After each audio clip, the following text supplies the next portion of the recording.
के पास दो हवेली थी। उनमें से एक हवेली में भूत था। भूत का खौफ इतना ज्यादा था कि कोई हवेली में जाता नहीं था। हवेली का मालिक बड़ा परेशान था कि कैसे पता किया जाए कौन सी हवेली में भूत है। अगर गलत हवेली में घुस गए तो भूत मार देगा। उस हवेली में एक रात रुकने वाले को वो 1 लाख रुपए का इनाम घोषित करता है। रोहन और उसका दोस्त सोहन हवेली में जाने के लिए पहुंच जाते हैं। दोनों सामने खड़े होके हवेली को ध्यान से देखते हैं और समझ जाते हैं कि कौन सी हवेली में भूत है और दूसरी वाली हवेली में एक रात रुक के आ जाते हैं। कैसे? दोनों को बाहर से ही कैसे समझ जाता है कि कौन सी हवेली में भूत है? सोचिए और मुझे आपका आंसर कमेंट करके बताइए।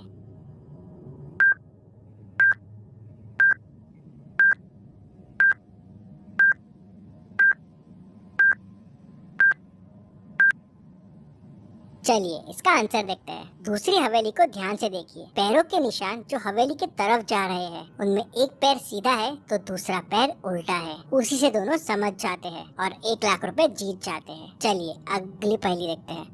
रोहन एक वीक के लिए वेकेशंस के लिए जाता है। जब वो वापस आता है तो देखता है कि उसके घर में चोरी हो गई है। चोरी की तहकीकात करने डिटेक्टिव मेहुल पहुंच जाता है। रोहन को उसके 3 फ्रेंड्स पे शक होता है, जेमी, रेचल और सैम। मेहुल तीनों फ्रेंड से पूछताछ करता है। जेमी कहता है, मैं भी एक वीक के लिए वेकेशंस के लिए माउंटेन्स पे गया था, तो मैं चोरी कैसे कर सकता हूँ? ये देखिए मेरे पिक्चर्स। रेचल कहती है, मैं भी बीच पे थी, पूरा वीक वहीं थी, ये देखिए मेरा पिक्चर। सैम कहता है कि मैं भी डेजर्ट्स में था, पूरा वीक सिटी में था ही नहीं, आप मेरे भी पिक्चर देख लीजिए। इन पिक्चर्स को देख के मेहुल तुरंत समझ जाता है कि कौन झूठ बोल रहा है। कैसे? क्या आप इन तीनों पिक्चर्स को देख के बता सकते हैं कौन झूठ बोल रहा है? सोचिए और मुझे आपका आंसर कमेंट करके बताइए।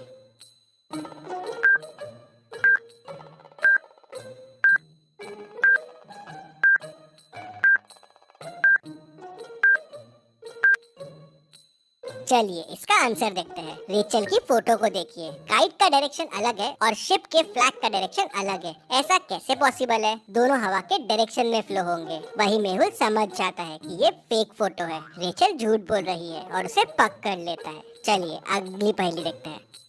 एक संडे रात को करीब 10 बजे रोहित का मर्डर हो जाता है। मर्डर की तहकीकात करने डिटेक्टिव मेहुल को बुलाते हैं। मेहुल क्राइम सीन पे पहुंचता है और जिन पे शक होता है उन्हें बुलाता है। आकाश, मैं तो पार्टी में गया था, मुझे कुछ नहीं पता है। मैंने रोहित को पार्टी के लिए पूछा था लेकिन उसने मना कर दिया। लखन, मैं शॉपिंग करने मॉल गया था, मुझे भी कुछ नहीं पता है। निखिल, मैं तो उस टाइम बर्ड वॉचिंग करने गार्डन में गया था, मैंने पूछा था रोहित को चलने के लिए, उसने मना कर दिया। तीनों की गवाही सुनने के बाद मेहुल तुरंत समझ जाता है कि खूनी कौन है। कैसे? मेहुल को कैसे समझता है, क्या आप बता सकते हैं?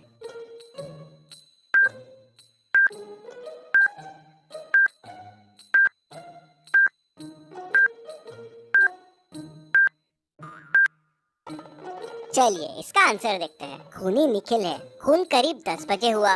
उस टाइम कोई बर्ड वॉचिंग कैसे कर सकता है? मतलब निखिल झूठ बोल रहा है, वही खूनी है। चलिए अगली पहेली देखते हैं।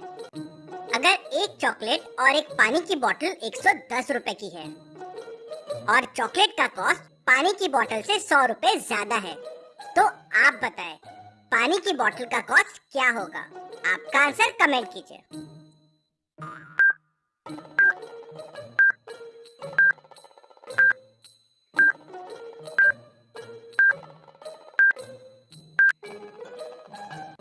चलिए इसका आंसर देखते हैं।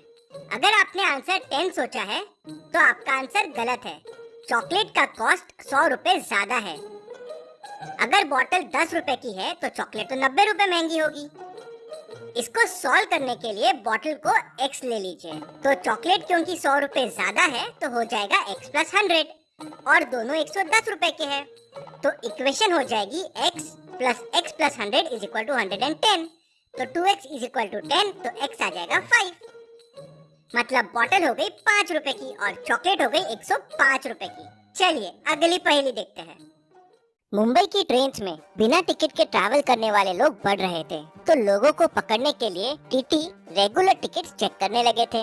एक बार रोहन ट्रेन में ट्रैवल कर रहा था और टीटी ने आके उससे टिकट पूछा, तो रोहन बोलता है कि मैंने टिकट लिया था, लेकिन सामने वाले बंदे ने खिड़की खोल दिया और हवा से मेरी टिकट खिड़की से बाहर उड़ गई। तो टीटी उससे पूछता है कि अभी सामने वाला बंदा कहाँ है? तो रोहन बोलता है कि वो पिछले वाले स्टेशन पे उतर गया। टीटी समझ जाता है कि रोहन झूठ बोल रहा है। कैसे? टीटी को कैसे समझता है कि रोहन झूठ बोल रहा है? क्या आप बता सकते हैं? क्लू वीडियो में ही है, तो आप चाहे तो वीडियो रिपीट कर सकते हैं।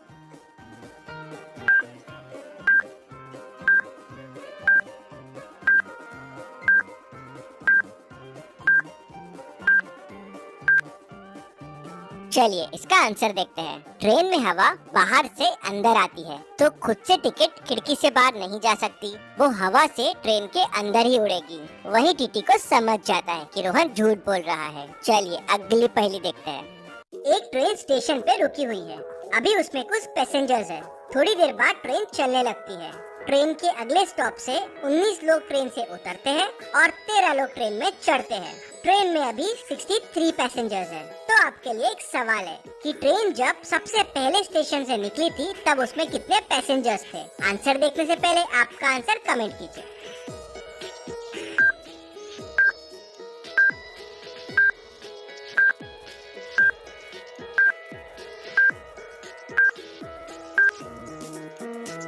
चलिए इसका आंसर देखते हैं। पहले स्टॉप पे ट्रेन में से 19 लोग उतरे और 13 लोग चढ़े, मतलब 19 माइनस 13।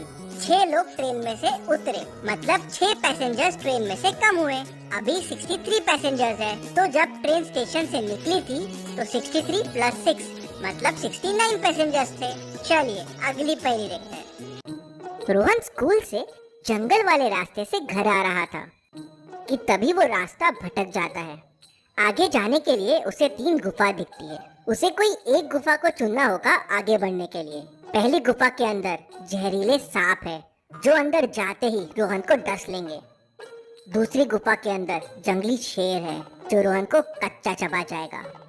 तीसरी गुफा के पीछे आदमखोर बैट्स है जो रोहन के अंदर जाते ही उसका खून चूस लेंगे। अब आप सोचिए और मुझे बताइए, तीनों में से रोहन को कौन सी गुफा चुननी चाहिए? ध्यान से सोचिए और मुझे आपका आंसर कमेंट करके बताइए।